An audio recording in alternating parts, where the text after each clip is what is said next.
Assalamualaikum warahmatullahi wabarakatuh. Perkenalkan, saya Muhammad Adam Malik dari Prodi Perdagangan Internasional. Saya akan menjelaskan sedikit materi dari saya yang berjudul Keuntungan dan Kerugian Penerapan Sistem Konsiasi bagi Prinsipal dan Konsiantir.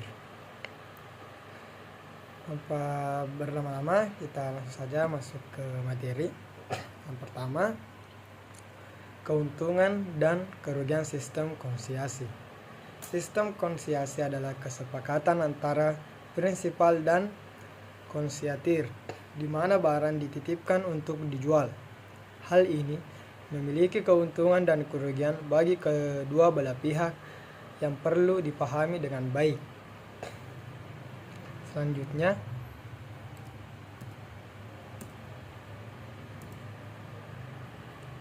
keuntungan sistem konsiasi bagi prinsipal yaitu ada 3. Yang pertama, risiko rendah. Prinsipal tidak perlu menanggung risiko jika barang tidak terjual. Yang kedua, akses pasar luas. Prinsipal dapat menjangkau pasar yang lebih luas melalui konsiatir. Yang ketiga, modal kerja terjaga. Prinsipal tidak perlu mengeluarkan modal untuk menyimpan barang. Selanjutnya, keuntungan sistem konsiasi bagi konsiatir. Yang itu ada 3. Yang pertama, diversifikasi produk. Konsiatir dapat menawarkan beragam produk tanpa harus membeli persediaan. Yang kedua, fleksibilitas persediaan. Konsiatir tidak perlu khawatir dengan perputaran barang yang lambat. Yang ketiga, daya tarik pelanggan. Konsiatir dapat menarik lebih banyak pelanggan dengan variasi produk. Selanjutnya, kerugian sistem konsiasi bagi prinsipal, yaitu ada 3. Yang pertama, kehilangan kontrol. Yang kedua, biaya administrasi. Yang ketiga, potensi penyalahgunaan. Yang pertama, kehilangan kontrol, yaitu prinsipal tidak memiliki kontrol penuh atas penjualan dan penanganan barang. Yang kedua, biaya administrasi. Prinsipal harus membayar biaya administrasi dan logistik pada konsiatir. Yang ketiga, potensi penyalahgunaan. Terdapat risiko konsiatir menyalahgunakan barang titipan. Materi selanjutnya, kerugian sistem konsiasi bagi konsiatir, yaitu ada 3. Pertama, ruang penyimpanan, pengelolaan persediaan, dan arus kas.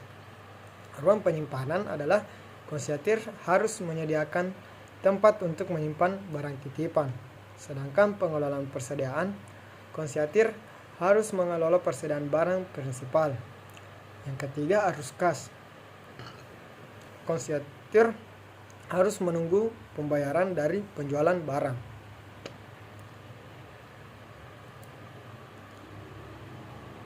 Selanjutnya, contoh penerapan sistem konsiasi, yaitu ada 3. Yang pertama, fashion. Yang kedua, elektronik. Yang ketiga, seni. Pertama, fashion. Fashion adalah brand fashion yang menyerahkan produk ke toko retail untuk dijual dengan pembayaran sesuai penjualan. Yang kedua, ada elektronik. Produsen elektronik titip barang ke toko servis untuk diperbaiki dan dijual kembali. Yang ketiga, ada seni. Seniman menitipkan karya seni ke galeri untuk dijual dan mendapatkan persentase dari penjualan.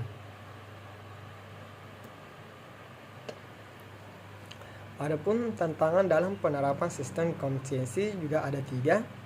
Yang pertama, kepercayaan, akuntabilitas, negosiasi. Kepercayaan, yaitu kedua belah pihak harus saling percaya untuk berbagi informasi dan mengatur konsiasi dengan baik. Sedangkan akuntabilitas, dibutuhkan sistem pencatatan yang akurat dan transparan untuk menghindari penyalahgunaan. Perlu negosiasi penyalahgunaan. Yang kedua, akuntabilitas, dibutuhkan sistem pencatatan yang akurat dan transparan untuk menghindari penyalahgunaan. Yang ketiga, negosiasi. Perlu negosiasi yang adil terkait pembagian keuntungan dan tanggung jawab antara prinsipal dan konsiatir.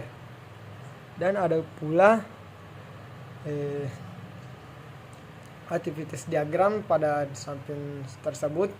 Inilah gambaran dari tantangan dalam penerapan sistem konsiasi. Selanjutnya, strategi mengoptimalkan sistem konsiasi, yaitu ada 3. Yang pertama, komunikasi intensif. Menjaga komunikasi yang baik antar prinsipal dan konsiatir untuk memastikan kinerja optimal. Yang kedua, pembagian risiko. Mengatur pembagian risiko dan tanggung jawab yang seimbang antara belah pihak. Yang ketiga, teknologi terkini. Manfaat teknologi untuk mempermudah pengelolaan, pemantauan, dan pelaporan sistem konsiasi. Selanjutnya, regulasi terkait sistem konsiasi juga ada 3. Yang pertama, pajak. Yang kedua, perlindungan. Yang ketiga, kepemilikan barang. Pajak, pendapatan dari penjualan barang. Konsiasi harus dilaporkan dan dikenai pajak sesuai peraturan. Yang kedua, perlindungan konsumen. Terdapat aturan yang mengatur hak dan kewajiban prinsipal dan konsiatir terhadap konsumen. 3. Kepemilikan barang. Aturan mengenai kepemilikan barang yang ditetapkan dalam konsiasi harus jelas. Contohnya konsumen yang di samping, yaitu ada konsumen fill up dan konsumen issue. Nah, itu dari SDN dan diantar ke customer, dan konsumen issue yaitu langsung ke customer.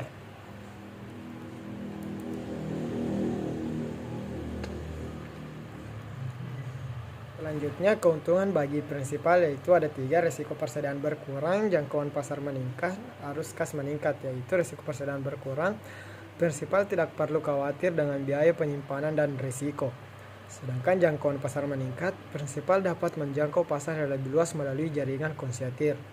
Arus kas meningkat, prinsipal menerima pembayaran setelah barang terjual sehingga arus kas lebih stabil.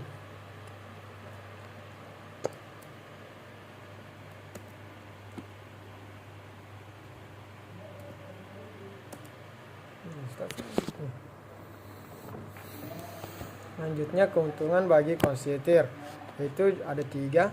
Keuntungan bagi konsiatir yaitu ada 3. Akses produk dengan modal terbatas. Konsiatir dapat menjual produk tanpa perlu modal untuk membeli terlebih dahulu. Berbagi risiko dengan prinsipal. Konsiatir tidak menanggung risiko jika barang tidak terjual. Kemudahan memulai bisnis. Sistem konsiasi memudahkan kasir untuk memulai dan menjalankan bisnisnya.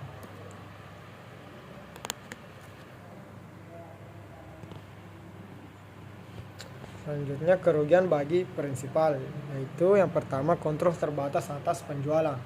Prinsipal tidak memiliki kontrol penuh atas proses penjualan yang dilakukan konsiatir. Yang kedua, potensi penyalahgunaan merek. Prinsipal harus berhati-hati agar merek reputasinya tidak disalahgunakan. Yang ketiga, kompleksitas administrasi. Sistem konsiasi memerlukan administrasi yang lebih rumit seperti pencatatan dan pelaporan. Yang kedua, kerugian bagi konsiatir yaitu ada 3. Yang pertama, kurangnya kontrol. Konsiatir tidak memiliki kendali penuh atas harga promosi dan penjualan produk. Yang kedua, ketergantungan pada prinsipal. Konsiatir bergantung pada ketersediaan produk dan kebijaksanaan prinsipal. Yang ketiga, risiko keterlambatan pembayaran. Konsiatir harus menunggu hingga produk terjual sebelum penerimaan pembayaran.